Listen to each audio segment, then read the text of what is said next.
We're going to learn how to use Power BI to access Alphacast datasets. Let's click on Dataset here. And since I'm interested in commodities, I'm going to search for commodities. There are two datasets available, a wide version and the long version. I'm going to click in the long version here. And of course, I could log in and download the data. But today, we're going to use Power BI.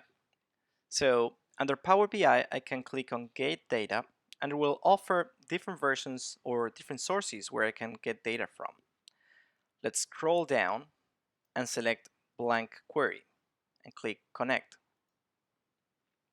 Here, Power BI will open the Power Query Editor, where we can enter a function that is going to be csv.document, and then we want to enter another function to specify that the contents of that USB document will be coming from a URL. So the URL we're going to enter here is going to be the Alphacast API URL. So it's going to be https slash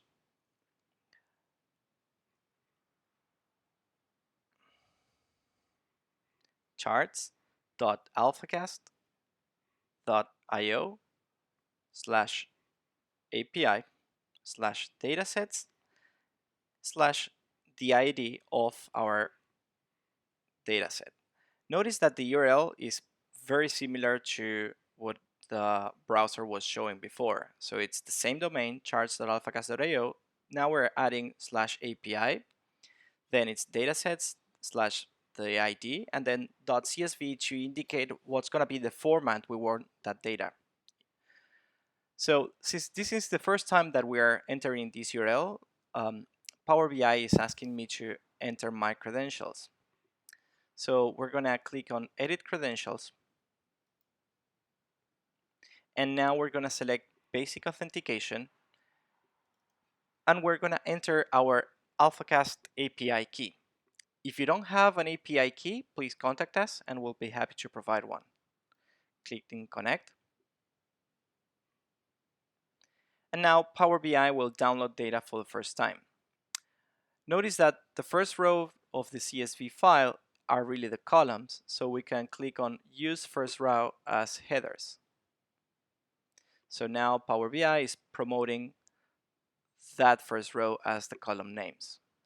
So now I can click Close and apply that to our working document. It's going to load the data and create a model for us where we will be able to work with and create different visualizations.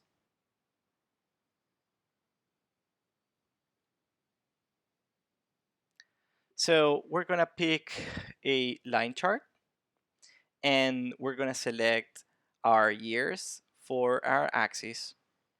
Our entities were going to be our legends. And then we're going to select our values, of course, for our value data. So now I'm seeing a visualization for each of the different commodities through the years. Of course, I want to probably work a little bit with the data here. I can, instead of sum the values, I could average them. So now I'm seeing the average value for each commodity through the years. Or I can right click on the year and then expand to the next level. So now I'm seeing quarterly data, or I can expand again to the next level. That's going to show me monthly data down to daily data. So hope you enjoyed. If you have any questions or comments, feel free to contact us at hello@alphacast.io, and we'll be happy to help you through any questions you may have. Thank you.